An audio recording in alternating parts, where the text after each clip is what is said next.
right, getting ready to hit record. All right.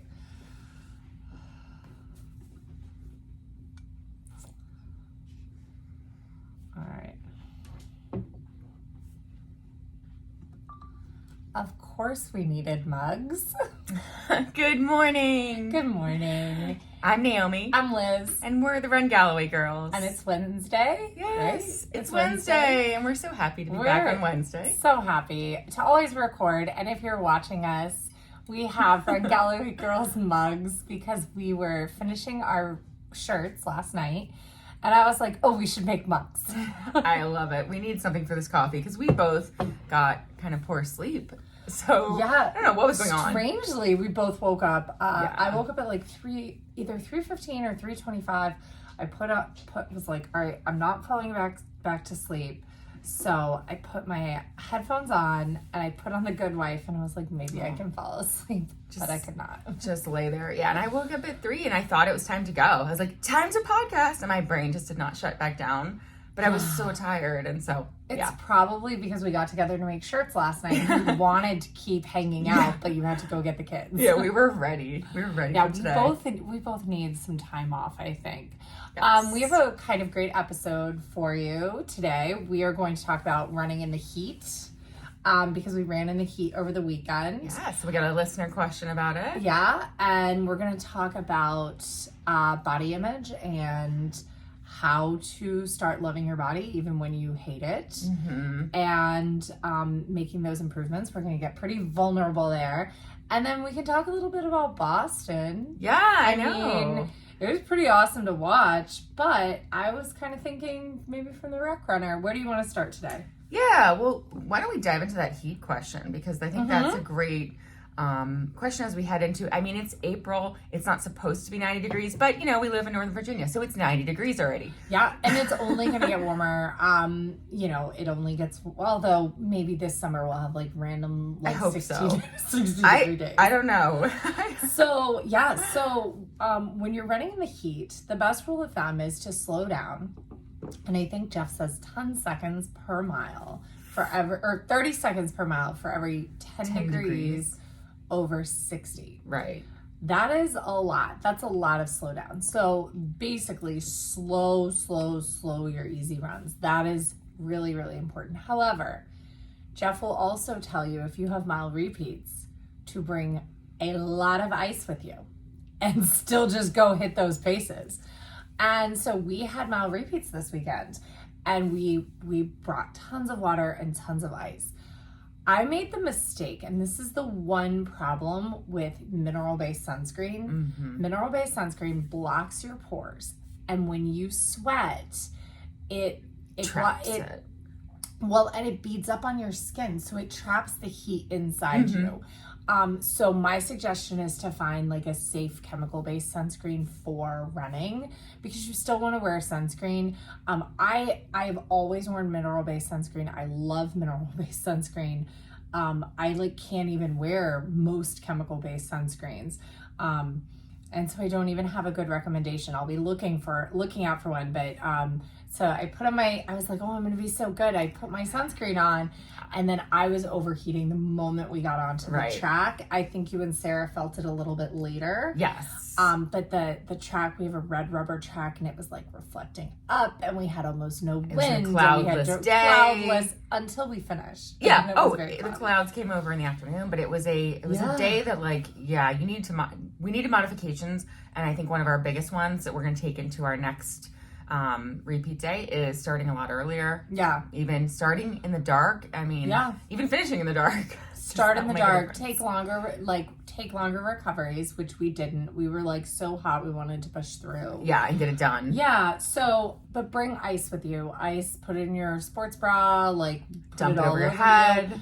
One of the recommendations from trail running that David used to be on Swap Podcast, used to be a shirtless runner. Now he's all about shirts because he's like, oh, you can get it wet and the wetter is better.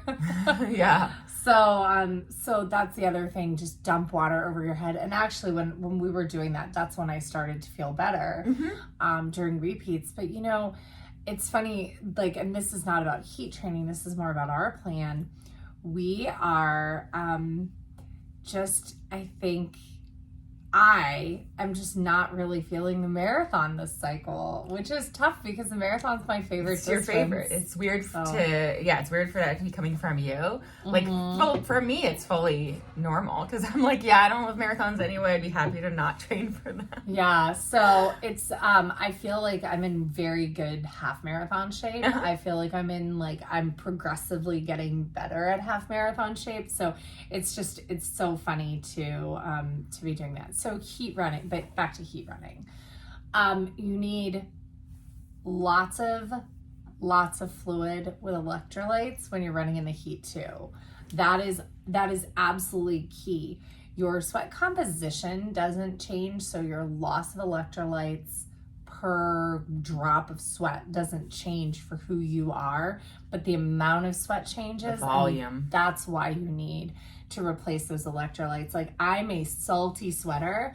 I could probably not overdo it on the salt. Yeah, me too. And we brought salt stick capsules. Yeah. And I did not get a dehydration headache. Oh, that's amazing. The rest of that day, which is a lot of times I do, even when it's not super hot, even if it's just 60. I come back from our cooler morning runs where I haven't really sweated or I haven't felt sweaty. I'm like, oh, I don't even need to dry my, yesterday. Don't I even didn't need to wash shower. my hair. Just I showered, but my face will still be salty. That's how salty of a sweater I am, which is funny because I also have if I don't take in a lot of salt, I have low blood pressure. Yeah. And so, Same. I mean, I don't know. It's we're losing a lot of salt, even though we don't. Yeah. We're both kind of similar that way so that's a recommendation is salt stick caps. And another, we had Liquid IV. I took Noon the day before. And then Honey Stinger has a hydration powder. We did the Honey Stinger Recover drink right after. I thought that was a really good point. I usually don't use them actually as recovery. I just use them for flavor. They're tasty. But doing it right after really helps too. But I'm a big fan of Pedialyte Sport. It tastes like super salty Gatorade. I drink probably, and it's a powder too. Yes.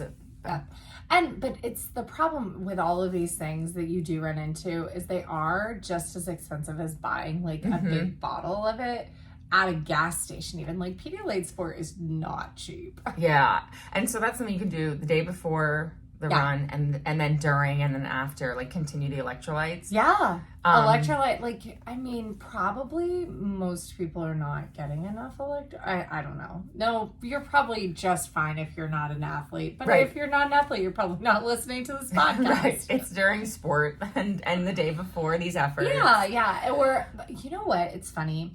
I find that if I wake up a little groggy, sometimes, actually most times, if I have a Pedialyte Sport or if I chug my Athletic Greens before I drink my coffee, I actually don't need coffee. Yeah.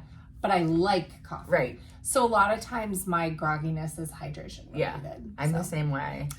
Then slowing down, I know now we didn't slow down our actual mile repeats because we already had set them to be a slow, manageable I was about pace. to say that. We really didn't set them at mile repeat pace we set them at mile repeat pace for our goal, not for our fitness. Yeah. Because they felt super doable. Yeah, but I would say that is, I know Jeff has the whole Galloway method was based on the, Florida heat and nailing your paces as you could still nail them. But I would say that's still a really good tactic when absolutely and slowing them down. And building. Mm-hmm. Think about when you're doing those mile repeats, let's say you have a time goal of between 4 hours and 3:50. Start with the time for 4 hours and work your way down, even if you could easily hit on a cool day all the paces for 3:50. I don't even know what that would be. 8:10 for 3:50. 8:15. Well, 3:50 is more like a 7. 8:50, so you only need 8:20 for your. Yeah. So let's say on a cool day you could hit those 8:20s, boom, boom, boom, boom, boom. On a hot day, you would do 8:40, 8:40, 8:40. 8:35, 8:35, 8:35, 8:30, 8:30, 8:20. So you don't need to worry about, like, just start at the top of your range, because once that heart rate, we've talked about this heart rate 3 drift. weeks in a row, once that heart rate gets up there and that fire has burned really hot, it's very hard to bring it down. And so thinking I'm going to start faster and slow down is just like, it's a fool's errand, just like starting faster in the marathon and thinking that you're going to bank time. There's no way to bank time by starting faster. There's only a way to bank speed by starting slower. And by banking speed, you're banking both your heart rate ability, but also, we've talked about 3 weeks in a row, the glycogen in your muscles and your bloodstream, and really that, you know, kind of endurance, that's what you're banking. I listened to part of yesterday's swap episode that was really, really good about, it's very good. It continues on the fueling track and talking about, you know, why the marathon bonk is where it is due to how much glycogen you have in your muscles and your liver.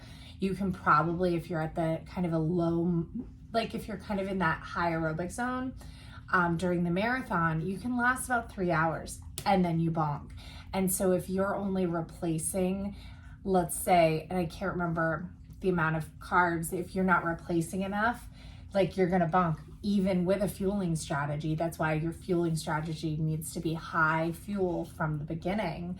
And I was like, and before the beginning, from the corral, from the day before, the day before too. Carb loading is a real thing. I wouldn't say carb loading is really the day before. I would think about the week before. Really 3 to 4 days out start really increasing your carbs. But even as a runner, like, don't be afraid of carbs, like, at all. Yeah, you're probably not gonna have too many. And then I mean, you can definitely adjust. Like, I was looking back at last summer, there was this, you know, day I had to do my repeats and it got really hot. So when I started the second half, because I moved away from the track, it was